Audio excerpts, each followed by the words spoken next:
Hey guys, welcome to another Cube World video, and this is going to be sort of a discussion type video, so if you want to minimize or alt-tab out and just listen, you can. First things first, some important news. Everyone who owns a Pichroma account with access to the alpha release of Cube World back in 2013, you should go back to the website and check for your Steam key because we're getting a closed beta on September 23rd. So those of us who do have an alpha key will have, I'm guessing, about like a week to enjoy the game before it actually finally comes out. So we get kind of a head start. That was actually what I was hoping he would do when he announced the Cube World official release in late September, early October, to give it to the alpha key members a week early or something like that, because it allows for us who already have the game and who've played the previous version of the game, the alpha version, to play it and give feedback and criticism not only to Wale but to show you guys who don't have access to the game, who are on the fence about it, whether you should buy the game or not. Plus it means I can make some gameplay videos ahead of time, which is neat, but I still want to make this video now. Is it worth getting Cube World in 2019, the new one, or as I think I'm going to keep calling it, Cube World 2.0? The short answer, yes, because since the game is through Steam, I believe you're allowed 2 hours of in-game playtime, and if you think the game isn't really for you, then you can get a full refund, so you have nothing to lose by trying it. To my knowledge and memory, a Cube World account for the alpha release was I think $15, but on Steam, pretty sure they're saying like 20, because I think someone said it was like €15, which means in USD it might be $17-ish, somewhere around there. Not the cheapest game out there, but it's not like half a Benjamin, so I'd say it's in a very comfortable middle ground, and I do believe that you'll get a lot out of it for your money. But there are some mixed opinions about the game. There's one group of people who's just super hyped about the game and can't wait to sink their teeth into it, myself included. Then there's another group of people who weren't very happy with Wale's PR management, or lack thereof, I guess, and think that it's not worth the second go around. And then there's another group of people who think Cube World is a ripoff of Minecraft, Hytale, or Trove. Mostly Trove. Okay, I do want to debunk the third group. Technically speaking, Cube World came out first, July 2nd, 2013.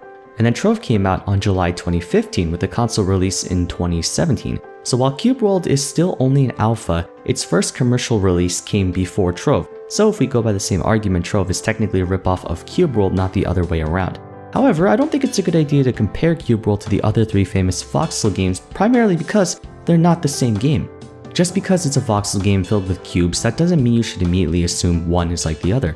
For instance, Minecraft is more of a sandbox-oriented game with an emphasis on building and creativity, while Cube World is more of a Zelda Breath of the Wild or World of Warcraft type game. It's got RPG aspects to it, and it focuses a lot on character growth and exploration, and there's no building whatsoever. So there's a unique charm to each, and besides, the voxel genre is not trademarked, so anyone can make it, who cares. On to the second group of people though, the ones who feel skeptical about the whole thing and wonder if Wale's new release is even worth the attention and money. It's no surprise that Cube World for all intents and purposes is a commercial failure. The game may have amassed a very passionate cult following, and it has huge potential to be the next big voxel game, but how Wale handled it wasn't the right way to go about it, if it was a commercial project. But it isn't. Cube World first and foremost is a passion project. It's Wale's and his wife's magnum opus, quite literally speaking, so their primary concern isn't on its monetary success or if it's going to become the next big game. They just want to make something they're proud of. The money comes later. A couple days back, Wale made a blog post explaining why he took 6 years to update the game. Aside from it being something he genuinely wanted to take the time to make and on his own terms, the game, like I said before, was his passion project. It was a personal thing. So when his website got DDoSed after the shop was open, it really broke the guy since it essentially was a personal attack.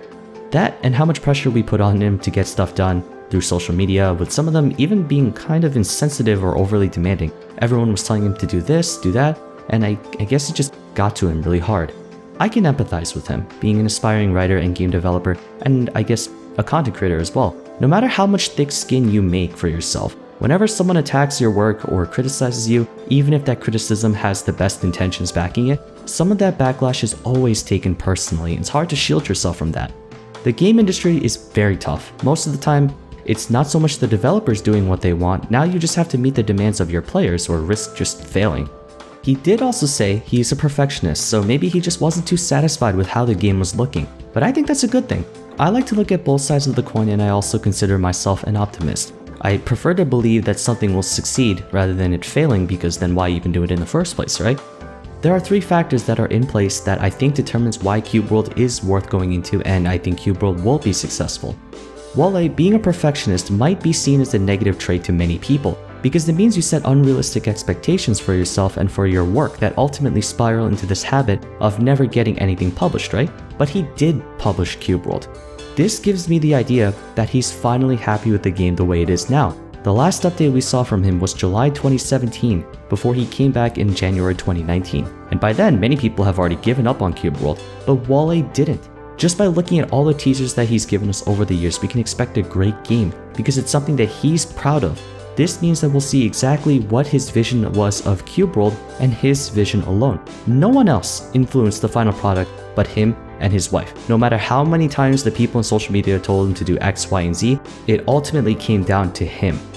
And that alone for me, that's a hard yes, because you know that he truly put his heart and soul into the game. And in these days, stuff like that is in short supply in the gaming industry. Everyone just wants to make a quick buck these days, not Wale.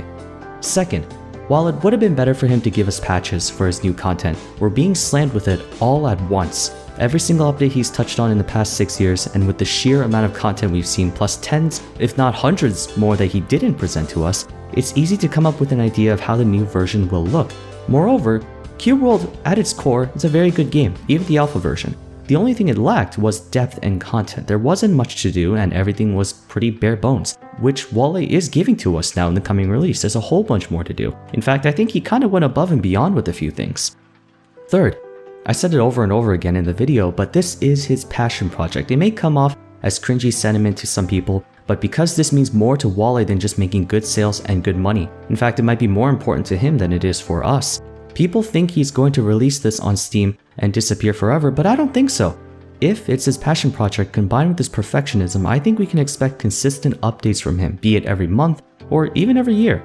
It's gonna stay alive as long as he does, and the community that Cube World has built is a very strong one. Heck, we've been waiting for a release for 6 freaking years. So if you're concerned about Cube World dying, then don't be, because not only is there a faithful following of players backing the game, but there is also a faithful developer backing the game, making sure he sees this through. It mostly comes down to your preference as well. Cube World is what would happen if Skyrim, World of Warcraft, and Minecraft were essentially all fused into one. It's a cute and simple, but entertaining and intricate game at the same time.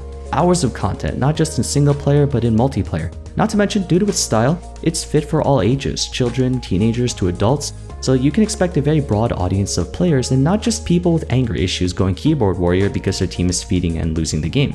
The game as a whole has a lot of potential and it's not going to just be a one-off, and for what my opinion is worth, I really do think that this game is going to work out. We've already seen how many fans it could create with just the alpha release. I really want to know how big the game can get with the official one. Naturally, the hype will die down after a couple months, but I don't know. I think it's still a game worth playing, and like Minecraft, you can always come back to it whenever you want to. Hope you guys enjoyed this rather deep video. I normally don't do these too much, but I figure it's worth talking about since there's still a lot of people on the fence about buying Cube World. Like I said before, you're allowed to play the game for 2 hours and decide if you want to refund the game or keep going, so you have no reason not to. You basically get to get 2 hours of gameplay for free. As for the ones who do want to stay, I think it's definitely a game that won't let us down. It's what you make of it. That's the beauty of voxel games. If you found this video interesting, a rating would be much appreciated, and be sure to subscribe for future Cube World content. I'm going to be getting a ton of pre-release videos out next week during the closed beta to give you a better idea of how the gameplay looks firsthand. Until then though, thank you all so much for watching, and I'll see you again soon in the next video. Take care.